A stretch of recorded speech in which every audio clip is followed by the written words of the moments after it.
এরপর আমরা ১৩ দাগের এমসিকিউটি নিয়ে আলোচনা করব।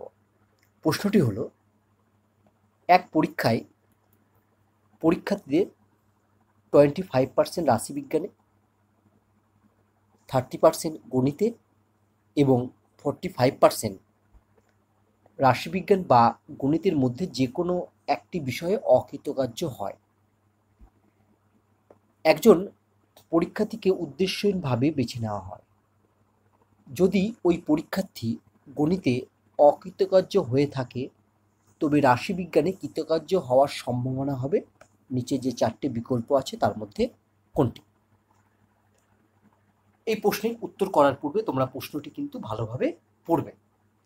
দেখো, প্রশ্নে বলে দেওয়া আছে যে একটি পরীক্ষায় পরীক্ষার্থীদের রাশিবিজ্ঞানে, গণিতে এবং রাশিবিজ্ঞান ও গণিতে অকৃতকার্য হওয়ার পার্সেন্টেজ দেওয়া আছে। ঠিক আছে, অর্থাৎ প্রশ্নে রাশিবিজ্ঞানে, গণিতে এবং রাশিবিজ্ঞান বা গণিতের মধ্যে যে কোনো একটি বিষয়ে অকৃতকার্য হওয়ার সম্ভাবনা এখানে দেওয়া আছে। তোমাকে বলা হয়েছে যে একজন পরীক্ষার্থীকে উদ্দেশ্যহীনভাবে বেছে নিতে।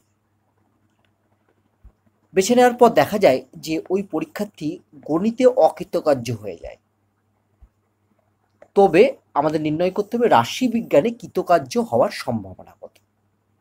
চলো আমরা এই প্রশ্নের উত্তর করে ফেলি, অ্যান্সার। প্রথমে আমরা ধরে নিই যে রাশিবিজ্ঞানে অকৃতকার্য হওয়ার ঘটনা হচ্ছে এস। ঠিক আছে, কারণ প্রশ্নে যে সম্ভাবনাগুলো বলে দেওয়া আছে পরীক্ষার্থীদের অকৃতকার্য হওয়ার, তাই আমরা রাশিবিজ্ঞানে অকৃতকার্য হওয়ার ঘটনা ধরে নিলাম এস, এবং গণিতে অকৃতকার্য হওয়ার ঘটনা আমরা ধরে নিলাম এম। তাহলে এবার বলো তো রাশিবিজ্ঞানে কৃতকার্য হওয়ার ঘটনা কত হবে? তাহলে রাশিবিজ্ঞানে আমার কৃতকার্য হওয়ার ঘটনা হবে এস তার কমপ্লিমেন্ট, এবং গণিতে কৃতকার্য হওয়ার ঘটনা হবে এম তার কমপ্লিমেন্ট, বা এমসিও লিখতে পারো বা এম ড্যাশও লিখতে পারো, দুটোর মধ্যে যে কোনো একটা লেখা যায়। অতএব পি অফ এস কত? পি অফ এস মানে রাশিবিজ্ঞানে অকৃতকার্য হওয়ার সম্ভাবনা। দেখো প্রশ্নে দেওয়া আছে সেটা হচ্ছে 25%। 25% মানে আমরা জানি 25/100। একইভাবে পি অফ এম হবে 30/100। এবার বলেছে দেখো 45% রাশিবিজ্ঞান বা গণিতের মধ্যে যে কোনো একটি, তার মানে আমরা লিখতে পারবো যে ও P of S union M. এই P of S union M এর অর্থ হলো যে একজন পরীক্ষার্থী রাশিবিজ্ঞান বা গণিতের মধ্যে যে কোনো একটি বিষয়ে অকৃতকার্য হওয়ার সম্ভাবনা, সেটা প্রশ্নে বলে দেওয়া আছে 45%। তাহলে আমরা লিখতে পারবো ইকুয়াল টু হচ্ছে 45/100। এবার দেখো, যেহেতু P of S union M এর মান দেওয়া আছে এবং পিএস এর মান দেওয়া আছে এবং পিএম এর মান দেওয়া আছে, তাহলে এখান থেকে আমরা P of S intersection M এর মান নির্ণয় করে ফেলতে পারবো। দেখো কিভাবে, আমরা P of S union M এর ফর্মুলা জানি, লিখতে পারি implies P of S plus P of M minus P of S intersection M equal to 45/100। এরপর এখানে আমরা পি অফ এস এবং পি অফ এম এর মান বসিয়ে দিয়ে সহজেই P of S intersection M এর মান নির্ণয় করতে পারবো। চলো আমরা নেক্সট পেজে যাই। যদি আমরা মানগুলো বসাই তাহলে পাবো আমরা প্রথমে 25/100 প্লাস 30/100 মাইনাস হচ্ছে P of S intersection M equal to 45/100। এরপর তোমরা তোমাদের মতো ক্যালকুলেশন করবে। আমি যদি দুটোকে যোগ করি তাহলে আমরা পাবো, দেখো ইমপ্লাইজ হচ্ছে 55/100।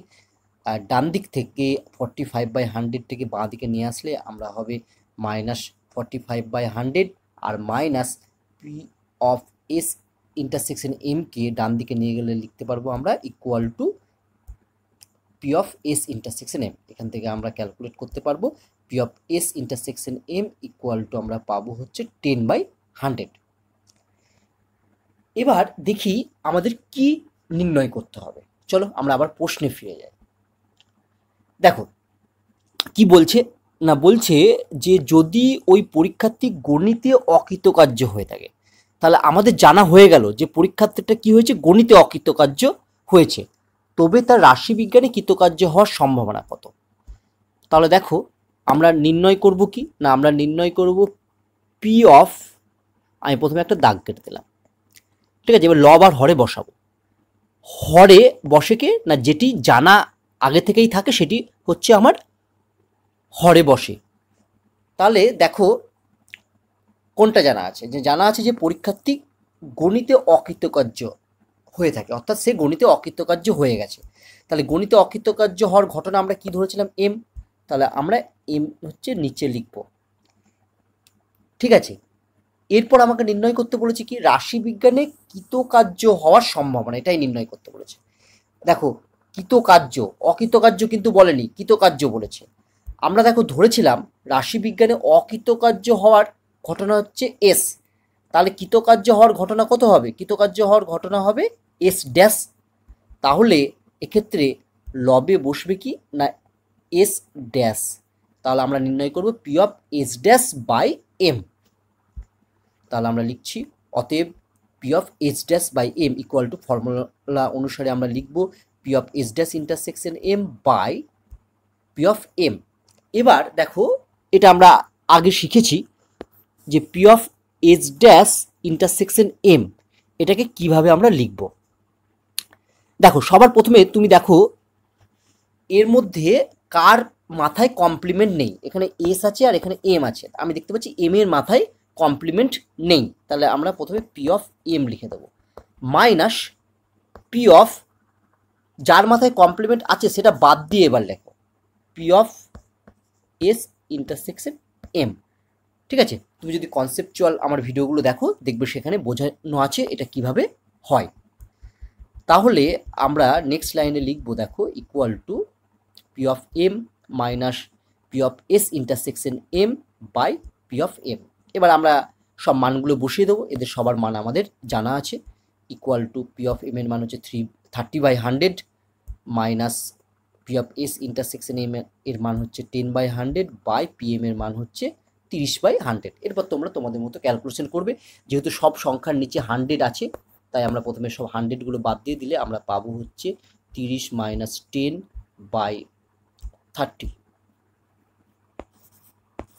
এটা যদি আমরা ক্যালকুলেশন করি তাহলে আমরা পাচ্ছি হচ্ছে ইকুয়াল টু 20/30 ইকুয়াল টু হচ্ছে 2/3। এটাই হচ্ছে আমার অ্যান্সার। তাহলে চলো আমরা দেখি সঠিক উত্তর কোনটি। তাহলে সঠিক উত্তর হচ্ছে বি, 2/3।